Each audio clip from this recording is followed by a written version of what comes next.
understand what you're saying. No. There it is. Let's hear it. Well, let's hear it. Talk to us. Uh-oh. Beadle and Decker, taking on sports talk like no one else. Michelle Beadle, I'm just helping. I'm helping America one by one. Cody Decker. I 100% believe in revenge. Revenge is a great thing. Back to the sports. Back and ready for more. Every time I tune them out, they pull me back in. It's Beadle and Decker. Here's Michelle and Cody. Hello, everybody. Welcome. It is a fantastic Wednesday. It's hump day. It's everybody's favorite day of the week. And yes, it is time for Beadle and Decker. But guess what? I am not joined by Michelle Beadle today. Tomorrow, Michelle Beadle will be back live on the air. So today, I mean, when you lose out on a Babe Ruth type of person like Michelle Beadle, you got to go really, really high. You got to get a Mickey Mantle. You got to get a Lou Gehrig. You got to get your hands on an Aaron Judge or Shohei Ohtani. So who better than the one and only jackedest man in this entire industry outside of yours truly, the one and only Keith Irizarry. Ladies and gentlemen, What up? Oh, Hey, look how jacked. Yeah, and you mentioned baseball so I figured I'd break out a baseball bat for you. Not bad, right? You know, this is something you do very well. Heard you were dominating in your UCLA alumni game this weekend. Did your thing out there as you always do. I'm gonna put the bat down now because that's not my role. Yeah, I'm excited to be here. I have a little bit less hair than Michelle does, and I'll do my best to, make America, happy to see me too. Well, let's go be real clear about this. I am also a follically challenged man. It's just a couple of really jacked thumbs talking it up today of all things sports. Really, really, really fired up about that. So, real quick, can you get everybody the gun show just so everybody can tell just how jacked you are right now? No, I mean, you see what's going on. You see what's going on. Good. We'll just give a little. That's it. Oh, there you go. Just a little something.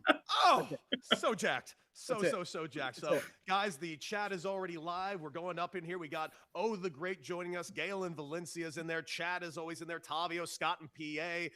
All Jeets is in there. Good to have you guys all back. And listen, let's just get right to it. There's a lot of sports that are going on right now. And make sure you guys like, share, and subscribe. We are going to be talking all things sports today. We got a lot to cover. So let's just get right into it because dude, this is wild. And I definitely want to bring Shane into a little bit of this because I still can't believe this is real. And I want to preface this real quick. Keith, you know me. I am not a guy that likes having the conversation or, dare I say, argument about Hall of Fames. I find them to be tedious. I find them to be tourist traps. And I find them to just simply be a museum of the game. But when something like really ridiculous happens, like, I don't know, arguably the greatest head coach of all time doesn't get in on his first ballot, I don't know what to say other than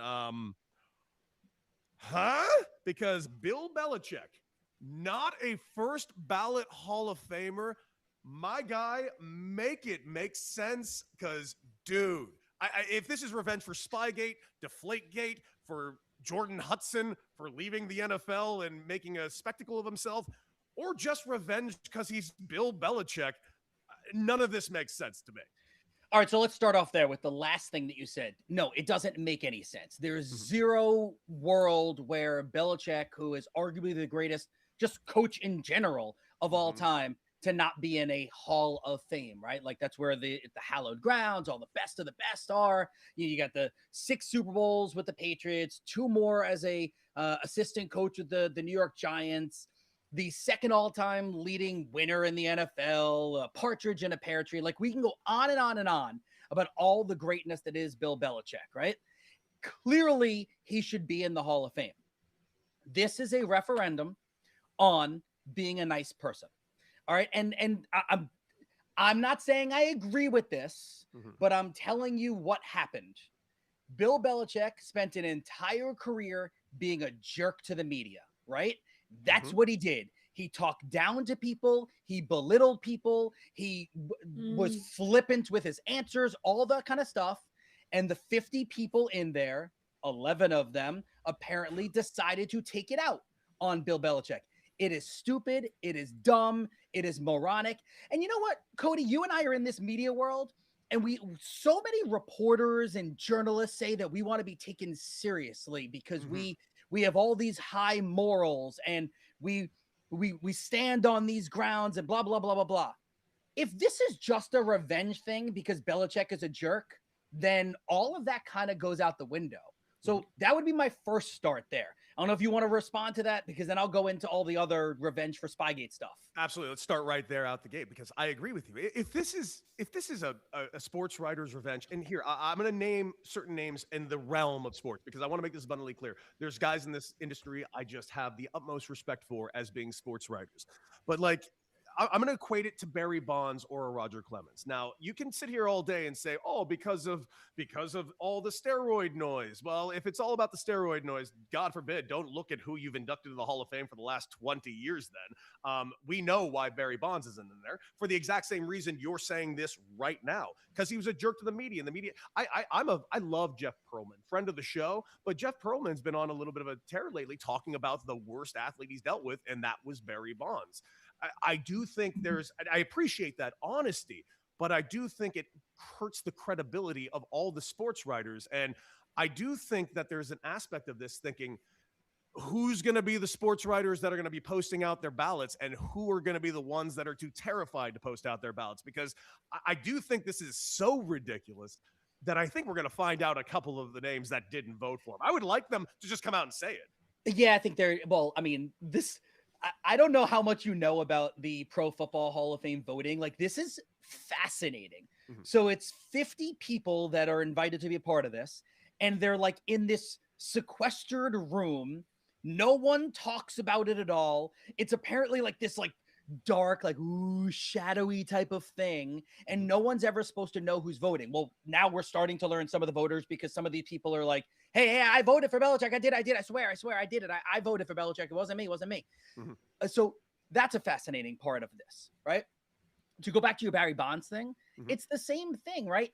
You can't tell the story of Major League Baseball without Barry Bonds. Completely. And whether and I don't use the word steroids. I always say like stuff, because I don't know what, or if he took, like, whatever, right? Like, I don't want to use the word steroids necessarily, because I think there's athletes that take some stuff, some of it's illegal, some of it's not, whatever. So whatever Bonds may or may not have taken was deemed to be illegal, and people are holding it against him.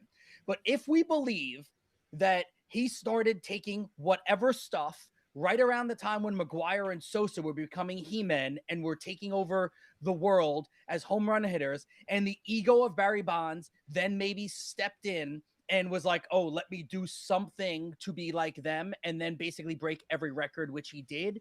He still had 500 home runs and 500 stolen bases at that time. Yep. He was still a first ballot Hall of Famer. No question. Bonds needs to be in the Hall of Fame. McGuire, maybe. Sosa, maybe. I'm a little bit more wavering on that. Clemens should be in the Hall of Fame, and Belichick should be in the Hall of Fame. Like, yes. It's as simple as that. Now we'll go to the Spygate stuff. I guess, Cody, if you wanted to tell me that they want to make a quote-unquote cheater have to wait a year, that's the only thing I could see about this that would be a punishment for Belichick, because they know, I mean, it was a cheating thing. Like, Spygate was legitimate cheating. Plain and simple. It was. I see the thing on the bottom. If you're going to punish Belichick for Spygate, you got to punish Brady. That's incorrect. Tom Brady did not ask for the Spygate to happen. It was Belichick, and it was the organization that set up the cameras and did all that stuff. It wasn't Tom Brady. All right, we got to bring in Shane, because I hear Shane in the background. Shane, what do you got to interject on these thoughts? Keith, you think that Tom Brady did not prefer a less deflated, a less flated ball? I don't care about Deflategate. To me, that is the dumbest. Like, Aaron Rodgers used to make his ball bigger because he enjoyed throwing a harder, bigger ball. So, and that's bad too. That's also bad. If there's a standard set, there's a standard set. Yeah, Deflategate never bothered me. Spygate did. I will admit, okay. All right. They all right. both bothered me, but I'll freely admit but when I say bothered me, there are levels to this. Deflategate is like down here. I'm like, okay, slightly deflated footballs. I mean, I as a guy that's played professional sports, if that's the edge we're getting, I'm willing to let you off. It's more of the Spygate flat out just stealing plays. I'm more on board with that, and I totally agree with that. I still don't even care because I'm just getting ready for the double standard that comes up in a couple of years, because we know that Sean Payton will be up for a first ballot Hall of Famer, and he should probably be a first ballot Hall of Famer. That being said, I look at the gates of football over the last several years. Dude, I thought his gate was way worse than Spygate just because it was a murdering. I'm not sure I'm with you on Sean Payton. I don't know. I'm not either, Keith. Yeah. Sean Payton, first ballot Hall of Famer? Get the hell out of here. What is he done? He first ballot? Won a Super Bowl with the Saints, and if he takes this team right now, look, he just got one away. He was one win away from actually going to the Super Bowl this year. If it weren't for a snowstorm, that was absolutely ridiculous. Sean Payton's not a Hall of Famer, period. I hope you're right, because I don't like Sean Payton. I don't mind Sean Payton. He's fine, whatever. But like I don't think he's a first ballot. I'm not sure he's a Hall of Famer at all. No, really. One Super Bowl and like, all right. So then Mike McCarthy's a Hall of Famer. No, well, no. He shouldn't have a job right now. I'm looking forward to talking about Mike McCarthy. Actually, Payton and McCarthy have done the same. They've done the same thing in the NFL. You're not wrong. I'm just saying. But if you think Harbaugh, McCarthy, names, same thing. I know, but if you think about the two names, I mean, are we not pretending that Sean Payton's name doesn't come with at least a little bit more cachet than Mike McCarthy? No, I don't. No, so. He gets Drew Brees. That's it. Like Mike McCarthy had Aaron Rodgers. Like, give me Mike McCarthy over Sean Payton any day. I actually think what I don't know. We're going to talk about McCarthy later, and I'm totally throwing this for a loop by bringing him up. But like, I think what McCarthy did in Dallas, I know they fell short a lot with those 12-win teams, but like, he had them as the best or a top 5 offense every year, and it was Dak Prescott, who was a 3rd-round draft choice. Mm-hmm. So I mean, you're not wrong. You're definitely not wrong. But let's talk about a little bit more about the NFL, because of all the things that are going around the NFL right now. We had a pretty staggering Black Monday this year that really lasted what feels like an entire month as the firings just continued and continued and continued. But we are now down to 2 jobs available, Cardinals and Raiders, because Todd Monken goes to the Browns. And I guess congratulations. I don't know if congratulations are in order. You're a head coach, but Jesus. Well, it's congratulations, just simply put, because he's 60 years old, or about to be 60 years old in a week and a half or whatever it is. I think his birthday is February 5th. So he's going to be 60 years old. He's always wanted to be a head coach in the NFL. He's been a bridesmaid and never the bride. Like, he never gets the job. He finally got the job. I think it's at least something he'll be able to put on his resume and his LinkedIn down the road. No, I think you're right about that. But then again, I don't get a laugh at a LinkedIn. LinkedIn sucks. LinkedIn sucks. People don't actually use LinkedIn, right? Well, you have to understand. That's why it was funny. You're talking to 2 unemployed men right now that are living on LinkedIn. No, that's why it was funny. I'm not using LinkedIn. You both owe me a laugh for that one. That deserves a laugh. You will get one later if it didn't hit too close to home to us. Shit, this has been a rough few months, but I will tell you this. Looking around the landscape, I mean, Todd Monken to the Browns. Listen, the Browns are the Browns. I mean, he's got a quarterback right now. Well, I should change that. He does have a Pro Bowl quarterback going into this next year. Put some respect on his name. Yes, of course. Caleb Williams, not a Pro Bowl. Shedeur Sanders, definite Pro Bowl. Bro, what are we doing? The guy had more interceptions than touchdowns. 10-7. What are we doing? Can I get a single? Can you give me a single? Oh, yeah, sure. Let's get on that. Yeah. Here's the problem. You have to understand. You got to understand this one thing, Keith. That his watches, and Michelle really brought this up earlier this week. It's not that his watches are nice. It's that he's bedazzling already made watches, so he's like ruining the watches. He's legendary. Live in his world, guys. I don't understand what your problem is. The guy, you know what? You guys are putting way too much pressure on this. I mean, he's done some good stuff. He has. I will admit that he has done some For what he was dealt, I think he did a very decent job. No, he Pro Bowl didn't. job. He didn't. I So agree. can we? All right, let's go further with the Pro Bowl thing. So if you want to talk about the Pro Bowl, I mean, it's forever and a half that the Pro Bowl has been kind of a laughing stock. It's not a thing. It just isn't. The flag football thing was a cute little idea. It might make some people potentially care. I think the Shedeur Sanders thing. What we are missing is the fact that no, he's not like an all-pro player, but there are going to be people that hate watch the Pro Bowl because of Shedeur now.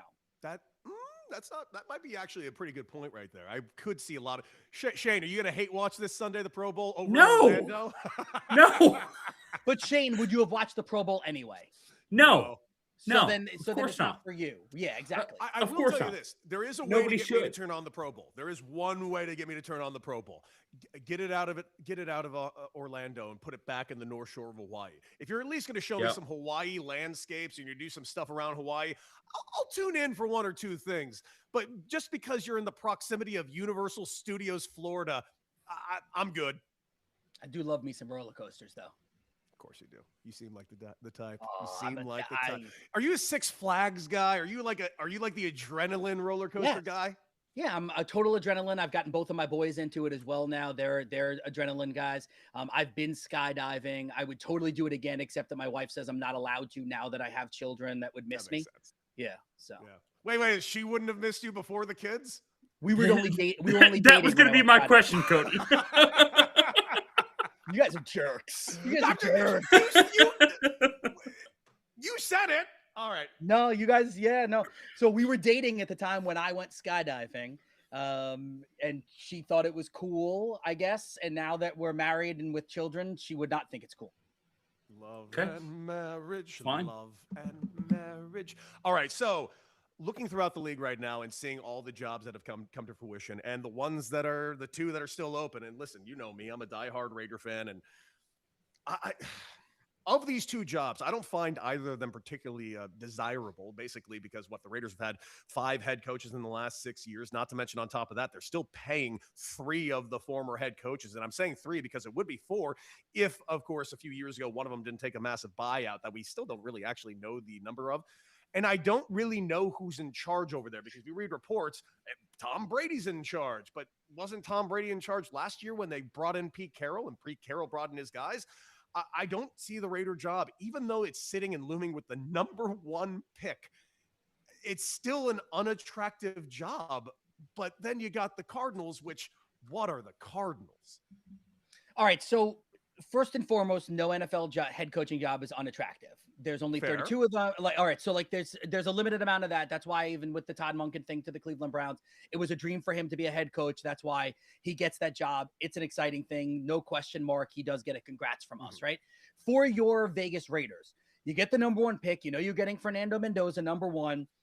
If you believe that Mendoza is going to be a bona fide, legit starting QB in the NFL, you have him, you have Genty, you have now Max Crosby, who you can decide what you want to do. Either he continues being amazing at football for you, or he gets traded and brings back more draft capital. So I think it's the second part, probably he's going to get traded. And then you're just rebuilding, which is why if you're the Raiders, you have to go with I won't say young, but a youthful coach. You have to go with someone, and you have to go with the idea that this guy might struggle for a year or 2. We might be 3 years away, like Mendoza's 3rd year in the NFL. The year that you're also going to have to make a decision on Genty if you're giving him the 5th year option in his contract. That's the year that you'll take your strides. So that's why guys like, Clint Kubiak, Davis Webb, who's growing massive, people are falling in love with him just a few years removed from the NFL. I think those are names that you would go after if you're the Raiders. And I don't think it's a terrible job. It's not the best job, but I don't think it's a terrible job. I think there's some things there that you could build with. By the way, I did bring this up with Shane before the show. What are your thoughts so far on the jobs that have been taken? And I know we mentioned briefly about Mike McCarthy. I just want to say the funniest tweet I read was firing Mike Tomlin and hiring Mike McCarthy is the equivalent of shitting your pants and going inside to change your shirt. I thought that was funny. And though very rude, funny. They're both Wow. phenomenal coaches that both have a Super Bowl in their history. Wow. But it was a unique pickup to me.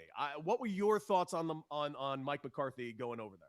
So I like Mike McCarthy as a coach, and I use the word like on purpose, right? Okay. I think it's an uninspiring hire. It's very blah. You know what you're going to get from him. He's going to run a relatively tight ship. If he has a QB, whether it's Rodgers or someone else, their offense will figure out a way to put up points. It'll probably be one of the best offenses they've had, I don't know, since Ben Roethlisberger was there.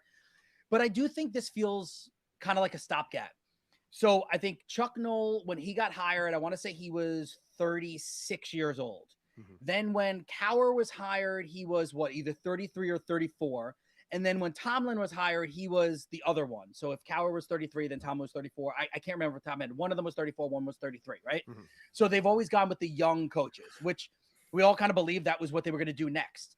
This now you're going with a guy who's older, has been out of the game for a season, has had, a modicum of success in the NFL, but isn't going to be in Pittsburgh forever. He's a Pittsburgh. I think he grew up in Pittsburgh, was a Steelers fan growing up, right? Yeah, Shane. So this is like a dream job for McCarthy too. I think it's perfectly fine. There was no Ben Johnson available this year. No. It's perfectly fine.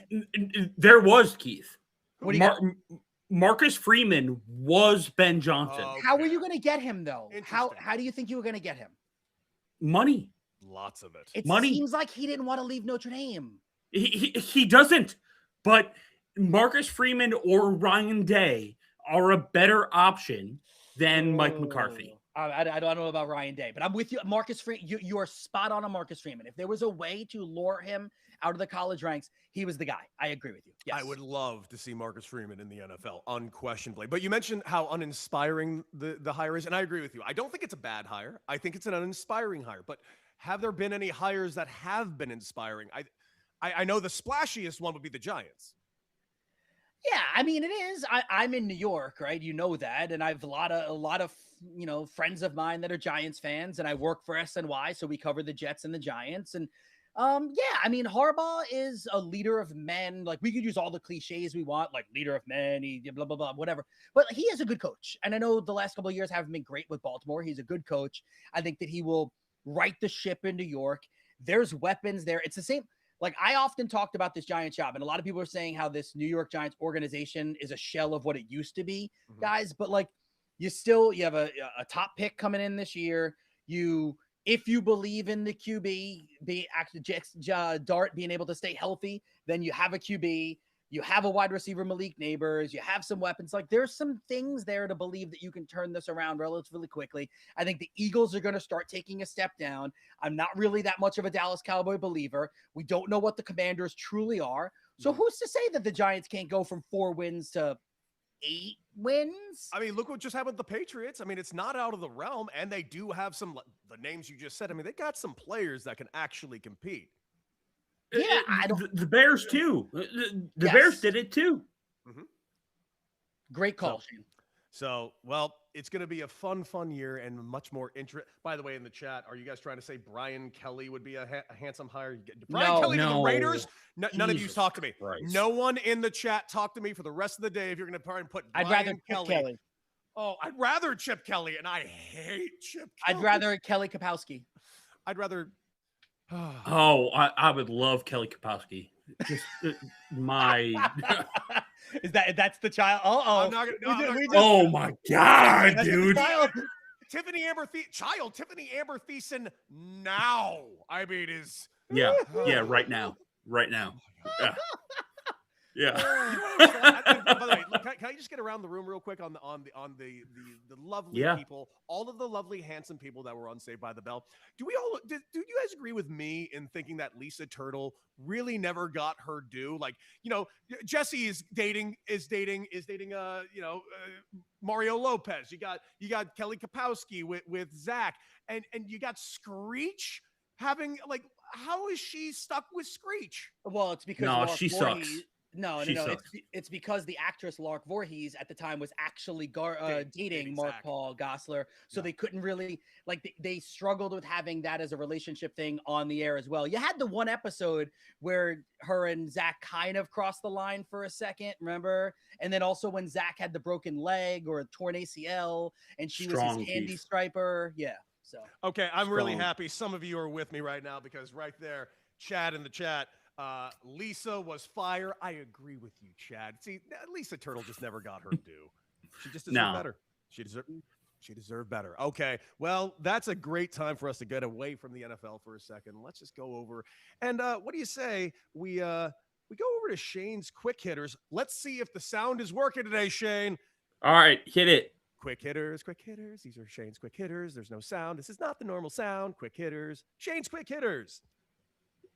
Was Nailed that it. the sound, No, that was or just me was that talking. you doing it? yeehaw! The sound wasn't working, so I decided to give it some sound. Okay. All right. We'll go sports number 1. Naomi Osaka. Stop dropping out from every major, brother. Mm-hmm. It's a little bit tough. Where are we on Naomi Osaka? Okay, so I will agree it is a little bit tough because if what happened last week didn't happen, I don't think everybody would be turning their nose to this quite as much because after getting off the court when she was, hyping herself up, and the other opponent was kind of coming after. And then I understand Naomi took that kind of personally when you get the mic in her face right in that exact moment. She's a young athlete. Everyone who is an athlete is definitely got an ego, let alone a very young one. But her response, let's just say, was not the very best when she was saying, well, if she was upset, I'm sorry she was upset. And that whole thing. Listen, I think it's just a bad look. Every single time something moderately bad happens to her, she has to pull out. So, yeah, is it a bad look? You bet your ass it's a bad look. But if it's a real injury or a real mental health crisis, I wish her the very best. But, yeah, we got to get a sports psych on her pronto. Yeah, this is a hard one for me because, Cody, you played the sport at the highest level and you understand, the rigors and demands on a professional athlete. I don't. So with that, I don't want to crush her for a lot of the things that she does because I don't know what her life is off the court. Yes. I enjoyed when she was, together with Corday, the rapper singer. I think he makes some good music. They are no longer together. From what I can read, it seemed like that was a big kind of starting point to a lot of her off the court issues. So I'm going to steer clear of giving too much of a feeling on this one and just hope that whatever she's going through, everything turns out well. Agreed. Okay, fair. Love that. Mental health is very important, and I hope Naomi Osaka figures it out. And there's also that aspect, though, real quick. There's also that aspect that I do occasionally ignore, and I think a lot of us ignore. No matter what kind of pro athlete you are, whether you are a baseball player, football player, the thing that I think gets lost on a lot of people is that being a pro athlete is a supremely lonely life, even if you're at the very top and pinnacle of the entire thing. Me being a pro baseball player, I was on the road. I was living out of a suitcase for years and years and years. Even while I was in relationships or even married during some of my pro career, it's an exceedingly lonely nomadic life. And that's a sport where I had 25 other teammates in that locker room with me, yet I was extremely lonely, just like they were too. Now imagine doing that when you are a solo artist type of athlete like a Naomi is, tennis. Yeah, and you have golf. a trainer with you. Yeah. It's imagine what that can actually do to you when things just don't go your way. So yes, do I think it was a good look? No. Do I hope she's okay? Yes. Good. That's nice. No. What is your favorite hobby? Non-sports, your favorite hobby. Does lifting count or no? No. Yeah. No. No? That's a workout, Keith. So working out does not count as a hobby. No, it does not. Going to my children's sporting events. That's you being a father. Yeah, you can't. You're not a dad as a hobby. You're a dad because you're a good dad. Favorite hobby? Give me a hobby. I like to cook. Okay. Yeah, that's fine. I enjoy cooking. So I typically work nights.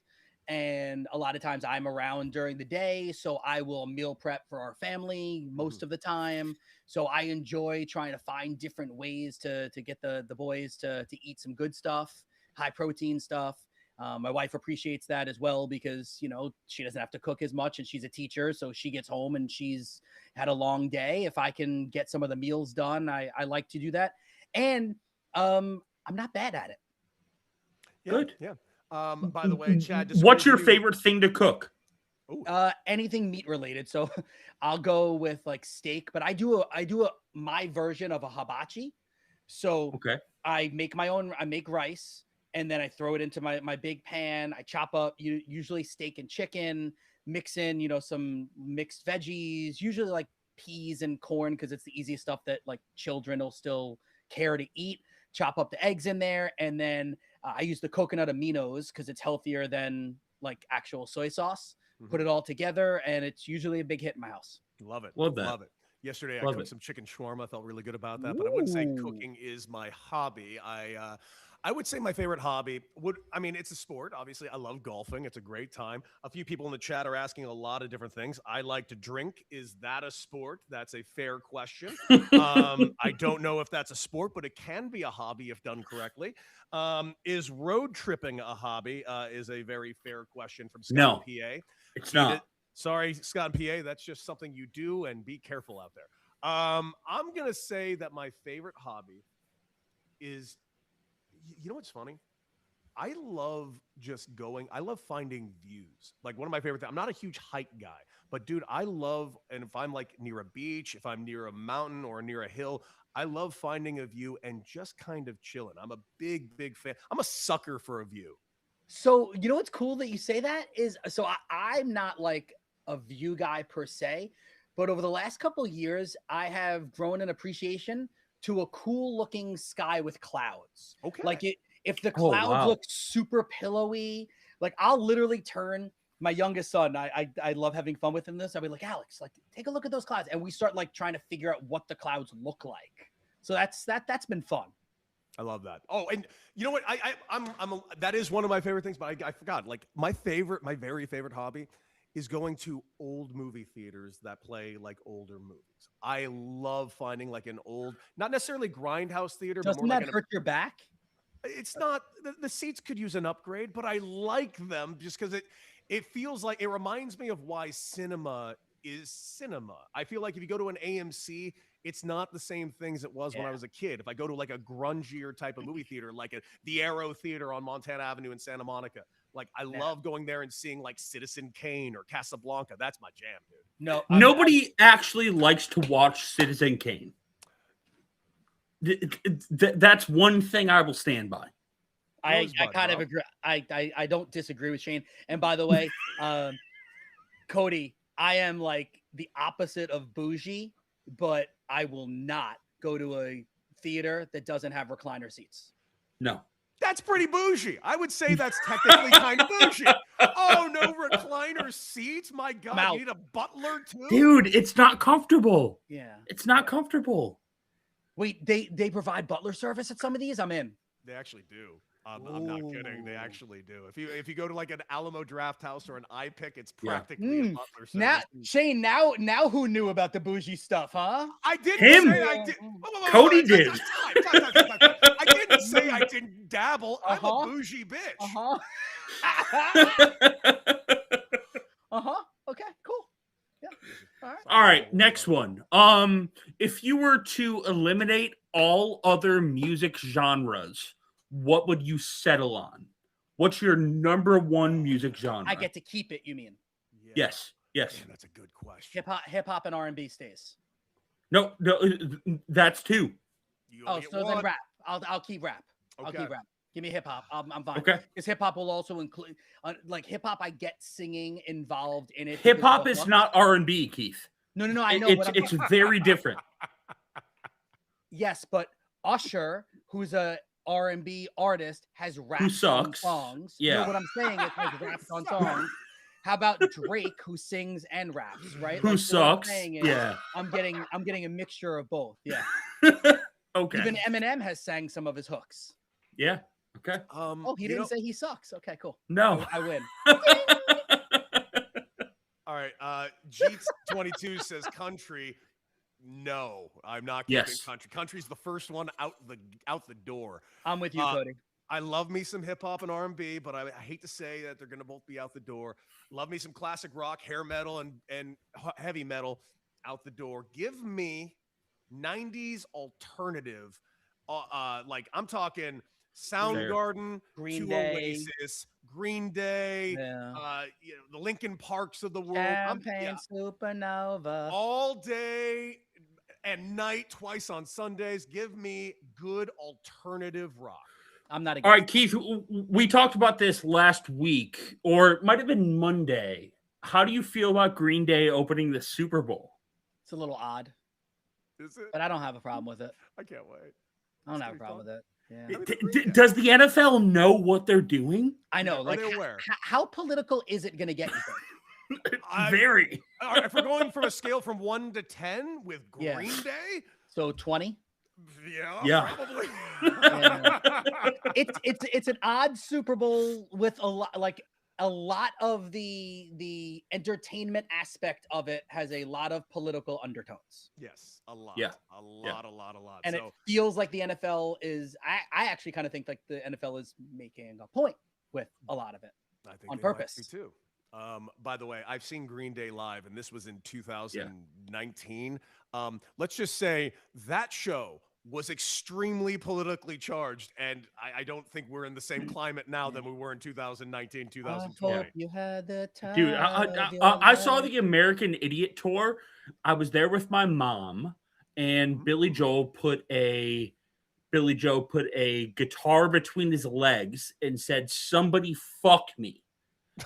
What? I was 12, 13, if that.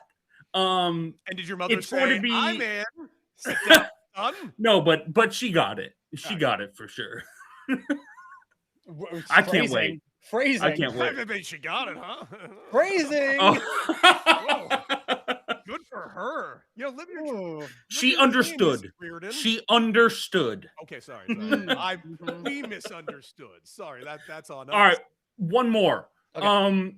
What's your top pet peeve? Ooh. This might be surprising to you guys. People that talk on the phone in an elevator is my least favorite thing in the world. If I'm in an elevator, I don't love communicating with strangers a ton. I just want to get in the elevator and go down. But if we're stopping, like, say I'm going up to the 26th floor and we got like 8 people in there and someone's just on their phone blathering away and making me be a part of their conversation in very close proximity, it's just weirdly rude. If I go in the elevator and I'm on the phone, I'm like, "Hey, I'm getting in an elevator. I'll call you back," or I'll just put the phone down. I'm going to put the phone down for a second and continue the call when I'm out. Just, dude, there's something about that I absolutely despise, Keith. I don't know why it is. That just jumps to the top of my list, but that's where my head goes. I got a good one. When your producer leaves the show in the middle of a segment. Dude, I had to get water.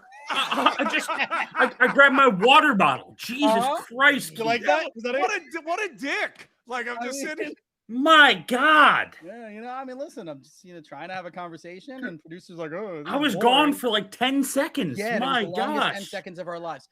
Jesus, Mary and Joseph. Let me give you a pet peeve from the broadcasting world. Ooh. I don't like when people in an interview say, "Talk to me about," or "Oh me my about." God. It's not a question. So, for frame of reference, if I say to Shane, "Hey, Shane, tell me about why you're wearing that t-shirt," okay? Sure. Guess what I could have done? Why are you wearing that t-shirt? Just ask the question. Don't need to say, "Talk to me about it, tell me about it." It's lazy and it's a leading thing. Just ask the question. There you go. So this shirt is when Liam Hendricks got cancer. And we made a shirt. So that's the shirt. Having met Liam multiple times, what a gem of a guy, dude. Just a real awesome person. Guy. Awesome person. One of those guys you kind of hope all their professional athletes would be like. Just phenomenal stuff, which actually, believe it or not, does. Oh, what do you got, Keith? I got one more pet peeve, by the way. Uh-huh. I feel like I shouldn't just do a broadcasting one. I should give you like a real life one. Sure. Another pet peeve is when I go to a restaurant and if you order like a steak, medium rare, and it comes out well done, or if you order a burger, medium or medium rare, and it comes out well done.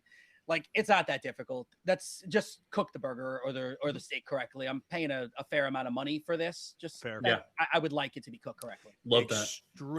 Extremely fair. And I can't give it back because I've seen the movie Waiting, so I'm afraid to send it back. Oh, yikes! Yeah, no. By the way, that movie, I'm not kidding. That movie is the reason I don't send food back, like, at all. Yeah, I just sit there, grit my teeth. I grip my teeth and eat it, and I do let them know it was a little overcooked. Yeah. Keith, you know what I love having you on about is because there's one thing about you that I think has a lot of crossover with Michelle Beadle. It's the fact that you're a big NBA guy. Love us some NBA. I was like, where are we going with this? You're both sexy. Thanks. You're both blonde women. You're well, let's get around the NBA real quick because we do have a trade deadline coming up. And Keith, I got to know, man. He's leaving. He's staying. He's leaving. He's staying. Where in the living hell are we today with Giannis? Because apparently they are getting a ton of calls, as they should. He's Giannis, but is the injury not scaring anybody off? It's not, because, all right, so we're a week away from the trade deadline, and here's the deal. And I'm going to turn a human being's name into a verb, okay? Giannis is James Hardening right now. And what I mean by that, this is not a real injury. Like, it might be something a little nagging, but if this were a playoff team, he's probably playing. If this were a Milwaukee Bucks team that he's still in love with, he's probably playing. Or maybe he's out, like a week or something like that. He's not threatening to miss, 3 to 6 weeks or whatever it is. Giannis doesn't want to be there anymore. He has tried to be the good guy the entire time. He understands that Milwaukee was the first place he was at. He won multiple MVPs. He won a championship there. It's time for him to move on. They understand that too. Yeah, the teams that are calling, we are hearing the Miami Heat are willing to give almost everything except for Bam Adebayo. We are hearing that the Knicks are trying to figure out how a third team could get involved so they can get Giannis and get rid of Karl Anthony Towns. We are hearing that the Warriors are offering everything basically except for Steph Curry, potentially, to try to get him. There are other teams that are going to be calling. And the reason why, there's not that many times, a year ago, Luka Doncic, there's not that many times where a top 5 player is available for trade. So Giannis, if he is actually available, someone is going to trade a boatload for him. Yeah. Keith, would you say, like, it's not necessary to make Bam Adebayo not available? Yeah. That's not a guy that you say, no, I need Bam Adebayo over Giannis. I agree with you. And I think that there's like if we did a list of players that were untouchable, Bam would not be on a list of untouchable players. Yes. I agree with that. Completely. Yeah, I think, though, from Miami, it appears that they're more inclined to get rid of Tyler Hero. So they're not going to have to trade both of their quote-unquote stars in Hero and Adebayo. So I think they'd be more inclined to trade Tyler Hero. They've got a few young pieces there. They have a lot of draft capital as well. They're in a good spot. They look like they were going after Ja Morant, and now they're quickly pivoting. Pivot. By the way, I got a question for everybody in this room. I talked about this with Michelle the other day. Explain to me why Cat is now the fall guy. It's Julius Randle all over again over there in New York. It's an effort thing. If you're watching the Knicks play, Karl Anthony Towns has a lot of lack of effort moments. And lack of effort, who can pull off lack of effort? Superstars. Like LeBron James cannot play defense for 3 quarters and then dominate in the 4th, and no one cares except for a LeBron hater, right? But like Cat, yeah. Also, it doesn't seem like he fits that well with the Nova boys. Yeah. That is fair, but listen, I'm a Laker fan, and I'm sitting around watching Luka as a turnover machine. Yeah, he's getting a ton of points, but are we pretending there's anybody on the Lakers that's put in a ton of effort specifically on defense this season? Hey, LeBron plays defense in the 4th quarter. There are 4 quarters. No. You know what?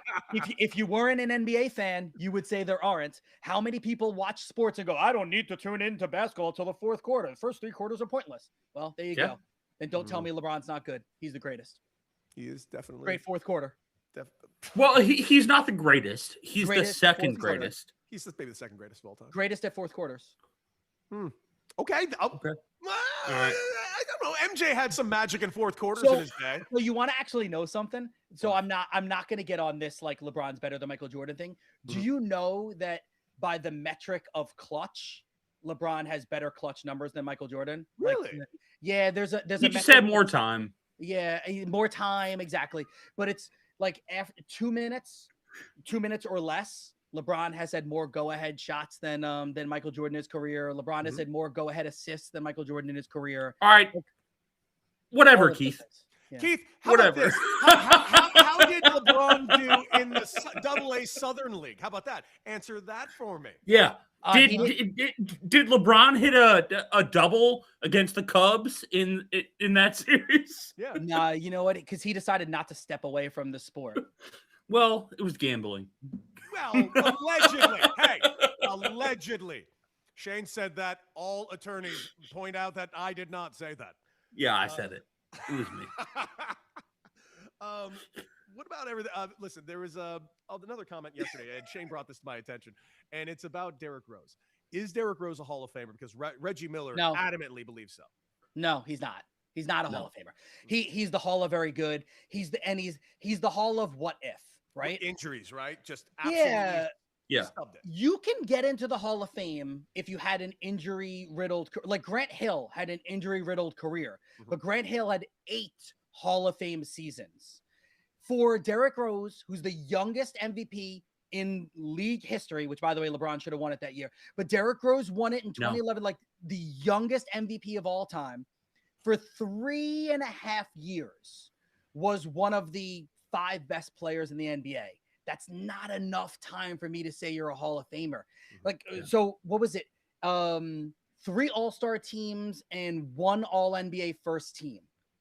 You can't put him in the Hall of Fame if Belichick's not. I mean, you can't put him in the Hall of Fame. Sorry. That was callback. Comedian callback. That's great. That's a phenomenal callback. This is a Hall of Fame show, baby. That's what it is. Yeah, I agree with you, but I got to tell you, there's one thing that he is Hall of Fame in my book, and I can't stress this enough. I am a big shoe guy. I got a lot of shoes.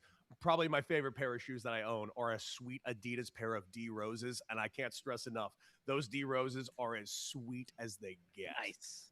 He had great shoes. He really did. Great shoes. There was one Derrick Rose stat I saw that would lend itself to the MVP, to the Hall of Fame thing. So, the only NBA MVP in the history of the NBA that is not in the Hall of Fame, that is eligible to be in the Hall of Fame, is Derrick Rose. Really? Everybody who's ever won an MVP in the NBA that is eligible to be, because obviously there's players that are currently like Jokic and Giannis and Embiid and LeBron and all these guys, and Shea, like they're currently playing. So not eligible. Derrick Rose is the only one that's eligible to be in the Hall of Fame that is not in the Hall of Fame. So like it almost feels Eli Manning-esque, right? Like Eli Manning had 2 crazy runs, beat the Patriots. Like for those 2 playoff runs, they were Hall of Fame runs. For the rest of Eli Manning's career, his numbers were average to below average. He was a 500 QB, he turnover machine, all that kind of stuff. So you have to kind of decide what matters to you. Like I'm not a Hall of Fame voter, but you have to decide, are Hall of Fame moments enough to get you in the Hall of Fame, or is it a Hall of Fame career? I think that's okay. Real quick, Eli Manning was a piece of an 11-man team. Correct. Derrick Rose controlled the outcome. For Eli 3.5 didn't. years. Yes. I'm not here saying that Derrick Rose is a Hall of Famer. I don't think that he is, but Eli Manning didn't have as much control as Derrick did.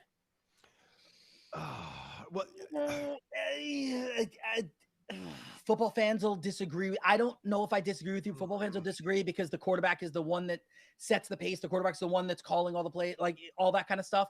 But I mean, when push comes to shove, Eli Manning will get a lot of the credit because he had a couple of the big throws, which also, by the way, Manningham had to catch it. David Tyree had to catch it crazily. Neither of that, like whatever. But the defenses were really stifled the Patriots in those Super Bowls. So to your point, you might be right. But you also make a really good point about the idea of, is it a Hall of Fame career or are there Hall of Fame moments that get you into a Hall of Fame? I'll give you a baseball example of a guy who had a very good career who is a Hall of Famer, but the numbers don't say it even close. And that's Bill Mazeroski out of the Pirates, who did hit a home run that won a World Series for the Pirates. But I don't think he would have gotten in if it was 1998. I think he got in early because of the timing of it. Not to take anything away from him. Of course, I'm not trying to. Yeah, I do think that sometimes things change a little bit. I mean, if we're going to baseball, like Beltran and Andrew Jones just got in. I'm struggling with both of those, to be honest with you. I struggled with Jeff Bagwell. You know why? Because I was always told 3,000 hits and 500 home runs were the barometer.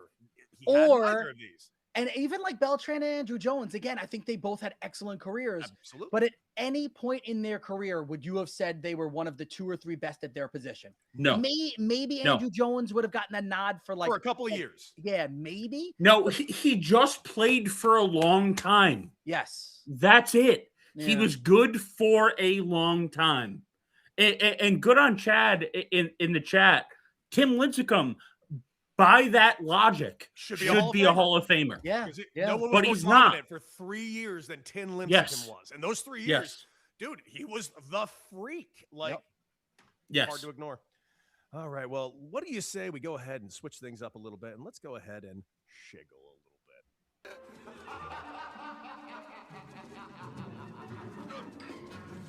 bit. Yep, this is our shits and giggles moment of the show where we just talk about whatever we feel like talking about. And of course, Keith is never prepared for whatever the hell we're throwing in his face. But I'm going to go ahead and keep it around sports for the moment. There is a report, and you can take it with a grain of salt, as you should. But you do know that Major League Baseball is very much looking to expand. They've been looking at a lot of cities for expansion. And this is all coming on the heels, of course, with the A's moving to 9 cities in a span of 3 years. This is all coming on the heels of the Tampa Bay Rays also having to play in a minor league stadium last year. But you have some really good sites that really, really want a team. Salt Lake City's in the mix. You got Portland, Oregon in the mix. You got cities that already have AAA teams like a Charlotte or a Nashville in the mix. But there's one city that really stands above all others for me. And there are reports, and there have been reports over the years, but there are reports that have been coming out this last week that Montreal is looking to make a serious push to get back the Expos. And I cannot stress this enough. If Major League Baseball is legitimately looking to expand, Montreal, to me, is a no-brainer for multiple reasons. And just hear me out on this. One, city that already existed in Major League Baseball that already has a built-in fan base with a lot of nostalgia. 2, more Canadians are watching baseball right now with that last World Series than ever before. It was one of the highest rated anythings on Sportsnet and everything they were putting up there north of the border. And 3, every single coach that I ever played for, I'm talking big league, minor league, you name it. Every guy that I ever knew that played in the big leagues, I always asked them what their favorite city that they went to. Without hesitation, everyone said Montreal. We all miss Montreal. I would give anything to see the Montreal Expos back in Major League Baseball. Cody, you're not worried about traveling to other countries right now? I'm more worried about others traveling to ours. I mean, I'm down for the Expos because I have a really cool vintage Montreal Expos t-shirt that I could wear. I would be able to wear on the next time that I'm in on this show. I don't know. You said grain of salt to start. I definitely take it with a grain of salt. I've been hearing for years that basketball is heading back to Seattle. We're going to get the Supersonics again. Like, I don't know if the Montreal thing will happen. I'd be for it. Yeah, I'm down for it. And we'll again, another day that Michelle takes a day off. The 3 of us will take a road trip to Montreal and do the show live there. Dude, I'm so in. But tell me this, Keith, if you were Rob Manfred and you just had your pen, you could write in any city today. What is the city you would pick for Major League Baseball to expand to? That's Nashville, Keith. Yeah, Nashville's Nashville. good. You're Nashville's such a good. country fan, dude. Yeah, I No, just want to I get on know. Broadway Street. No, I'm not that kind of country fan. Oh, okay. Sorry. Yeah, Sorry. Nashville's Yeah. good. I'll just, how about Long Island, New York? We'll just pick a town on Long Island so that I No. can have a stadium near me. Oh, Can I just Long be Island. selfish? well, yeah, that's pretty yeah, that's pretty damn selfish, Keith, but I like it. You're welcome. Hey, so did you happen to see Tyrese Halliburton with LeBron James on whatever his Mind the Game podcast or whatever it is? No, I missed this. This was so great. So Tyrese Halliburton's talking about Team USA and how, Coach K sat them down and was like talking about what the expectations are going to be. This was the previous Team USA NBA players. And, we got 12 great players here, but not everyone's going to be able to play. So some of you just, you may never see the court at all. And then LeBron gets up and Tyrese is like, and Bron talks about, like when I was back in 2004, like I barely played. You kind of earn your time. And then Durant said something, and then like Steph said something, and then someone else said something. And Tyrese says, I start looking around the room and I'm like, wait, nah, they're talking about me. I'm not gonna play, am I? And he's looking around and he said they go through game film, right? And they're like watching film, and he's like, I don't remember watching the film because all I could think of is I'm not gonna play.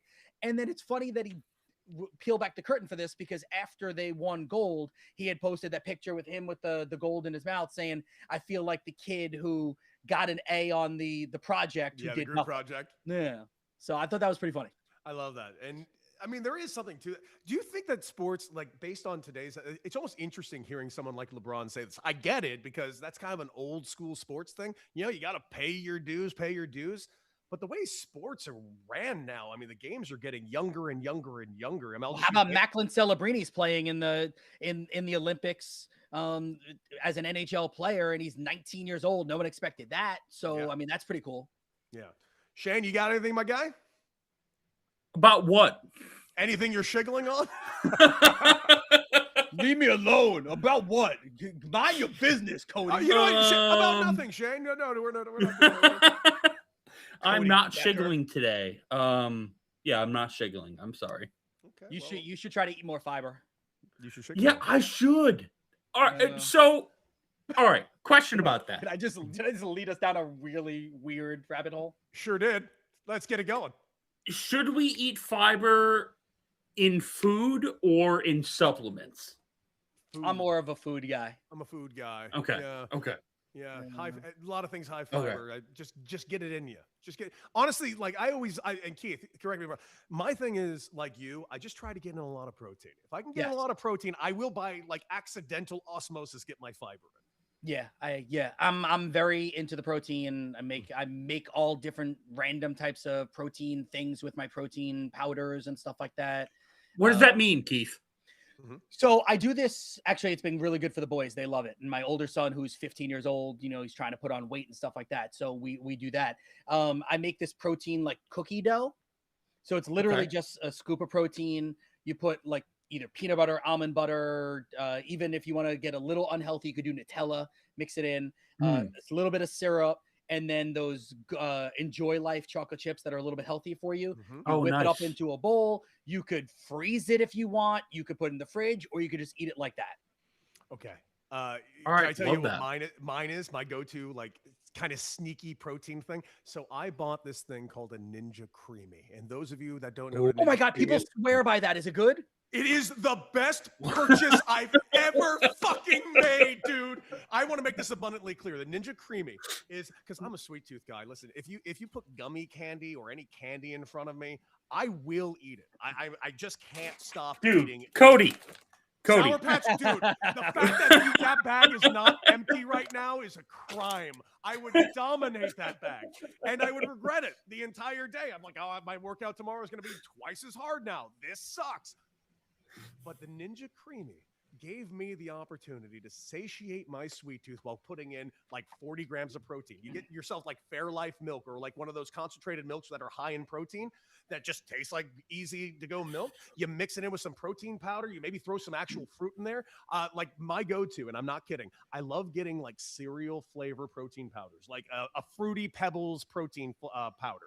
And I'll make like Fruity Pebbles ice cream, and I'll buy a box of Fruity Pebbles, and I'll just sprinkle a tick of Fruity Pebbles at the top of this after I freeze it. Dude, I'm telling you, the Ninja Creamy is like the greatest appliance if you are into health and fitness. Yeah, I could see a nice segment on Beadle and Decker, sponsored by Ninja Creamy. Ninja Creamy and, of course, SodaStream. Two things that do not sponsor this show yet. But feel free to join the family. We're right here for you, baby. We're right here for you. All right, let's, what do you say we go ahead and wrap it all up, and let's go ahead and reflect. You hit that fast. Good Good work. Reflection. Oh, that's so much better that way. Feel good. Feel good about it. All right, Keith, this was your first time co-hosting Beadle and Decker, and of course, I can't stress this enough. Thank you so much for joining us today. In case you guys don't know, Keith and I used to co-host a sports show called Buff Bets. Why was it called that? Because we're just a couple of very jacked, smart men that love to give out sporting bets. Yeah. And I can't stress this enough. Everywhere I've gotten to work with Keith Irizarry has been an absolute joy, and today was absolutely no different. So I just wanted to start by that and then follow up by saying, what are you reflecting on, my guy? Yeah, it's exactly the same feeling for me, by the way. You're one of my favorite people that I've been lucky enough to meet through this industry. What am I reflecting on? I had a few things on my mind. Right away, the fact that, Shane isn't having enough fiber in his diet is something that is I poop fine, Keith. I don't know. My poops are fine. It's stuck in my brain It's right like now. soft serve chocolate ice cream. Ninja Creamy. So I'm going to reflect on the fact that I'm in New York. I feel like I need to give you a New York take here. So while the Mets are going out there making moves, the Yankees made some moves, the Rangers are struggling, the Isles are looking good, the Jets are firing everybody and then hiring some new people, I guess going to make some moves. The Giants have a new coach, and on and on and on and on. Go get Giannis, Knicks. Go New York. Go New York. Go. Do whatever you have to do to get Giannis. There's one name that's untouchable on the Knicks, and it's Jalen Brunson. Only because you want Brunson and Giannis to be together. If it costs you OG, do it. If it costs you Mikal, do it. If it costs you Cat, because it will, do it. Do what you have to do to get Giannis. And I would like to see some sort of semblance of go get Drew Holiday. Get Holiday, bring him in as part of this Portland Trailblazers third recipe to the trade. You need a third team. Suddenly it's Jalen Brunson. It's Drew Holiday. It's OG Anunoby because he'd still be there. It'd be Giannis. And Mitchell Robinson. That team can win. All right, Keith, real quick. Should Aaron Glenn still be calling plays on defense? Say it, Keith. Say it with your chest. No, he probably shouldn't. not. Probably not. Yeah. Okay. That was about as lackluster of a first season for a head coach that we are sold on is a defensive-minded former cornerback in the NFL to break an NFL record of not having a single interception on the entire season. Yeah, you probably should have brought in a DC that could actually do their thing. Okay. Thank you. So my reflection is about the world of cinema, because those of you that know and follow this show, Shane loves him some Sydney Sweeney, and I understand. I have eyeballs. Yeah, her boobs. I mean, they're there. They're very hard to ignore. I get it. Love her boobs. Now, is her acting phenomenal? No. Did I see that movie, The Housemaid? Yes. Was it one of the worst things I've ever seen? Oh, you betcha.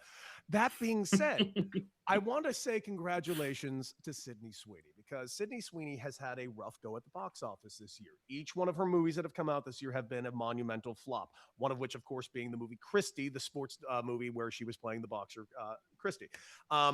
But congratulations, because now that is no longer, which was considered the biggest flop in Hollywood in years, because I don't know if you've heard about this documentary coming out this weekend, Keith, called Melania. Melania is a documentary about the First Lady of the United States, and Amazon paid a whopping $40 million to get it and have spent $75 million to market it. It is on pace to make less than $1 million in its opening weekend, which would make it the biggest box office bomb of the year. Sydney Sweeney, you are off the hook. Yeah, not her fault, though, Cody. Not her fault. Sydney Sweeney's? Yeah. She was great. Said nice things. No, he said she nice was great. Things. I said nice things about her. I'm congratulating her. She's off the hook. Yeah. Box office star now by comparison at this point. I just don't really understand why anyone ever thought anyone was going to want to see that documentary. I have no idea. And that documentary could have been about any first lady, and I would have been busy that weekend. Laura Bush. I'd like to see that one. Interesting. Yeah. Okay. I can see that one. Sure. Barbara Bush. Give me a Barbara Bush. Jackie O. Give me a Jackie O. Did I say Laura Bush? I meant Barbara Bush. Barbara. No, you said Laura. Give me Woodrow Wilson's wife, who technically probably was the acting president in 1919 when her husband was probably dead. My bad. It's on me. It's history, Keith. I didn't wish it on him. You know what? That was not nice. That's what happened. Shane, what do you got? All right. Real nice one today. Let's clap for Keith. Yes. This was a good fill-in co-host. Hey, thanks. Yeah, so happy with Keith. That's my reflection for today. That was really nice, man. Thank you. Thanks, bro. Yeah, of course. Guys, I can't thank you guys enough for joining the show today. I can't thank everyone enough for joining us. And of course, Keith, it goes without saying, thank you for sitting in for Michelle today. Guys, that is it for us today. This was a blast. I got the opportunity to work with my buddy Keith again. Shane, as always, thank you for all the work that you've put in today's show. And Michelle will be back tomorrow live here at noon. We got more Beadle and Decker for you tomorrow, and a lot of cool things in the pipeline. Certain companies we're getting ready to start working with, and a lot of things coming down the road. Very excited to announce them all to you as time goes forward. And we just want you to be out there, have fun, be safe. Keith, you got anything left? R.I.P. Estelle Getty. We're ending there, baby. Hold on, let me find the ending. Shit. All right. End it, Cody. That's it. Everybody, beat it. All right.